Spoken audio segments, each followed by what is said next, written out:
Hi, welcome to my channel. Today we gonna learn about ultrasound scan in pregnancy. A pregnancy scan, also known as a prenatal scan or ultrasound, is a diagnostic test that uses high-frequency sound waves to create images of a developing fetus inside the uterus. These images can be used to determine the gestational age of the fetus, identify any potential problems or abnormalities, and track the growth and development of the fetus. Advantages of ultrasound scan in pregnancy. Ultrasound is used to monitor the growth and development of the fetus, determine the due date, and detect any potential problems or abnormalities. Ultrasound is a non-invasive, painless, and relatively safe procedure. To determine the gender of the fetus, the sonographer will look for the presence of the fetal genital nub, also known as the genital tubercle. In male fetuses, the genital nub will be angled at more than 10 degrees above the midline of the spine, while in female fetuses, it will be angled less than 10 degrees above the midline of the spine. However, it's important to note that it is not always possible to determine the fetal gender with 100% certainty during early pregnancy, and sometimes it may require a follow-up scan. The genital tubercle is a small protrusion located on the midline of the fetal abdomen that develops into the external genitalia of the fetus. This protrusion is visible on ultrasound scans as early as 11 weeks of gestational age. To determine the gestational age of the fetus, the sonographer will measure the crown rump length, CRL, of the fetus, which is the distance from the top of the fetus head to the bottom of its buttocks. The CRL measurement is used to estimate the gestational age of the fetus, which can be used to date the pregnancy, and it is usually done during the first trimester. Also, during the second trimester, the sonographer will measure other body parts such as the head circumference, abdominal circumference, and femur length to determine the gestational age.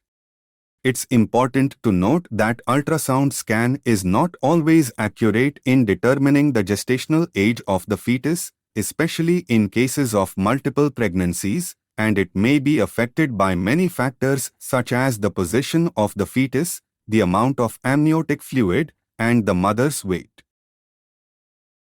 During a prenatal ultrasound, the sonographer or radiologist will use the images produced by the scan to identify any potential abnormalities or disorders in the developing fetus. Some of the common disorders that can be detected through ultrasound include chromosomal abnormalities. Abnormalities in the number or structure of chromosomes can cause a wide range of birth defects and developmental disorders. Chromosomal abnormalities can be detected through ultrasound, although a definitive diagnosis will typically require a sample of the fetal cells, which can be obtained through chorionic villus sampling, CVS, or amniocentesis. Structural defects. Ultrasound can be used to identify structural defects in the fetus such as spina bifida, cleft lip, and heart defects. Growth disorders. Ultrasound can be used to monitor the growth and development of the fetus, which can help to identify any potential growth disorders such as intrauterine growth restriction, IUGR. Placental problems. Placental problems such as placenta previa or placental abruption can be detected through ultrasound. Amniotic fluid problems. Ultrasound can be used to measure the amount of amniotic fluid, which can help to identify any potential problems such as oligohydramnios or polyhydramnios. To identify if a birth will be a cesarean delivery, also known as a C-section, using an ultrasound scan, there are several signs that can indicate that a C-section may be necessary. These include the position of the baby. If the baby is in a breech position, bottom or feet first, or transverse position, lying horizontally across the womb, a C-section may be required. The size of the baby. If the baby is larger than average, A C-section may be necessary to ensure a safe delivery. The shape of the mother's pelvis. If the mother has a narrow pelvis or other pelvic abnormalities, a C-section may be required. The placenta. If the placenta is blocking the cervix, placenta previa, or is low-lying, placenta accreta, a C-section may be necessary.